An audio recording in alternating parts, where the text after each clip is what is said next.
ಉದ್ಯಮಿಗಳ ಸಚಿವರು ಬೇರೆ ಕೊಟ್ಟವ್ರೆ ಸರ್. ಉದ್ಯಮಿಗಳ ಮೇಲೆ ಐಟಿ ಮೂಲಕ ಒಂದು ರೀತಿಯಾದಂತಹ ದಬ್ಬಾಳಿಕೆ ಆಗ್ತಿದೆ ಅನ್ನುವಂತಹ ನೋಡಿ, ಇಡೀ ರಾಷ್ಟ್ರದಲ್ಲಿ ಇದು ಒಂದು ಪ್ರವೃತ್ತಿ ಬೆಳೆಸಿದ್ದಾರೆ. ಕಳೆದ 10 ವರ್ಷದಿಂದ IT, ED ಮತ್ತು GST ಹ್ಯಾರಾಸ್ಮೆಂಟು ಉದ್ಯಮಿಗಳಿಗೆ ಆಗ್ತಾಯಿವೆ. ಯಾವ ಉದ್ಯಮಿಗಳಿಗೆ? ಯಾರು SME MSME ಮಾಡ್ತಾರೆ ಮತ್ತು ಇಂಡಸ್ಟ್ರಿಯಲಿಸ್ಟಿಗೆ, ಯಾರು ಕೇಂದ್ರ ಸರ್ಕಾರಕ್ಕೆ ತಲೆಬಾಗೋದಿಲ್ಲ ಅವರಿಗೆ.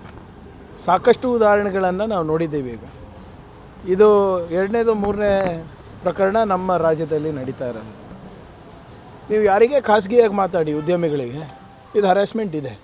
GST ಹ್ಯಾರಾಸ್ಮೆಂಟ್ ನಡೀತಾ ಇದೆ, IT, ED ನಡೀತಾ ಇದೆ. ಇದು ಬರೀ ಇಂಥ ವ್ಯಕ್ತಿಗಳಿಗೆ, ಯಾರು ಕೇಂದ್ರ ಸರ್ಕಾರ ಮಾತು ಕೇಳಲ್ಲ. ದೊಡ್ಡ ವ್ಯಕ್ತಿಗಳು ಯಾರು ಇರ್ತಾರೆ, ಅದಾನಿ ಅಂಬಾನಿ ಅಂಥವರಿಗೆ IT, ED ಏನೂ ಇಲ್ಲ. ಇನ್ಫ್ಯಾಕ್ಟ್ ಗೌರ್ಮೆಂಟು ಅವ್ರಿಗೆ ಕೆಲಸ ಮಾಡ್ತಾಯಿದ್ದಾರೆ.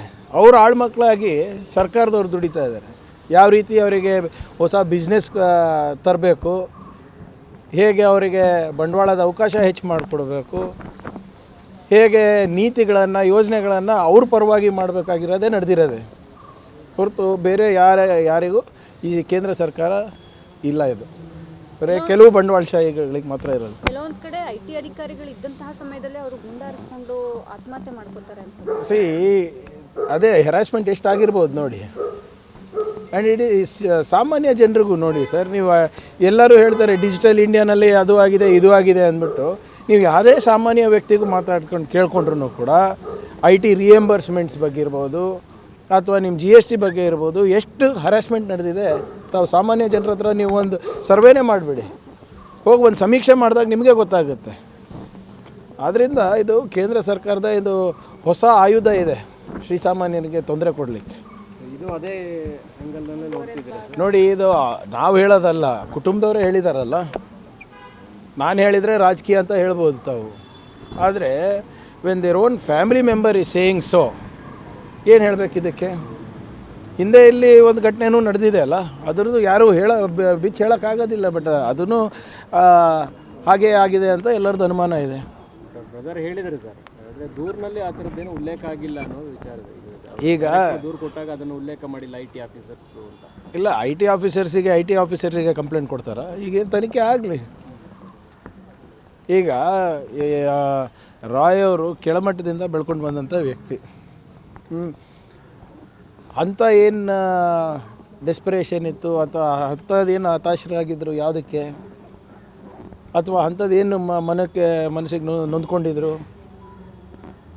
ನಾನು ಓದಿರೋ ಪ್ರಕಾರ ಅವ್ರದ್ದು ಬಿಸ್ನೆಸ್ ಮಾಡಲು ಡೆಟ್ ಫ್ರೀ ಅಂತ, ಅಂದರೆ ಯಾವುದೇ ಸಾಲ ಇರಲಾರ್ದೆ ಬಿಸ್ನೆಸ್ ಮಾಡಬೇಕಂತ ಅವ್ರದ್ದು ಒಂದು ಯಾವಾಗಲೂ ಏನು ಜನರಿಗೆ ಸಲಹೆ ಕೊಡ್ತಾಯಿದ್ರು ಅಂತ ನಾನು ಓದಿದೆ ಪೇಪರ್ನಲ್ಲಿ ಇವತ್ತು. ಮತ್ತು ಅಂಥ ವ್ಯಕ್ತಿಗೆ ಏನು ಸಾಲ ಇಲ್ಲ, ಏನಿಲ್ಲ, ಮತ್ತು ಯಾಕಂತ ಒಂದು ನಿರ್ಧಾರ ತಗೊಂಡ್ರು?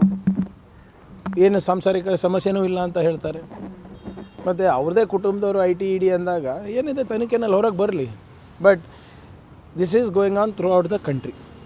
IT ಆಫೀಸರ್ಸ್ ಈಗ ಅವ್ರನ್ನ ತನಿಖೆಗೆ ಒಳಪಡಿಸ್ಬೇಕಾಗತ್ತೆ, ಖಂಡಿತವಾಗಿ ಮಾಡಬೇಕಾಗತ್ತೆ. ಈಗ ಕ್ರೈಮ್ ಸೀನ್ನಲ್ಲಿ ಅವ್ರು ಇದ್ರಲ್ವಾ, ಯಾವಾಗ ಅವರು ಆತ್ಮಹತ್ಯೆ ಮಾಡಿಕೊಂಡ್ರು ಅದೇ ಪ್ರಮೈಸಸ್ನಲ್ಲಿದ್ದರು, ಅದೇ ಮನೆಯಲ್ಲಿದ್ದರು.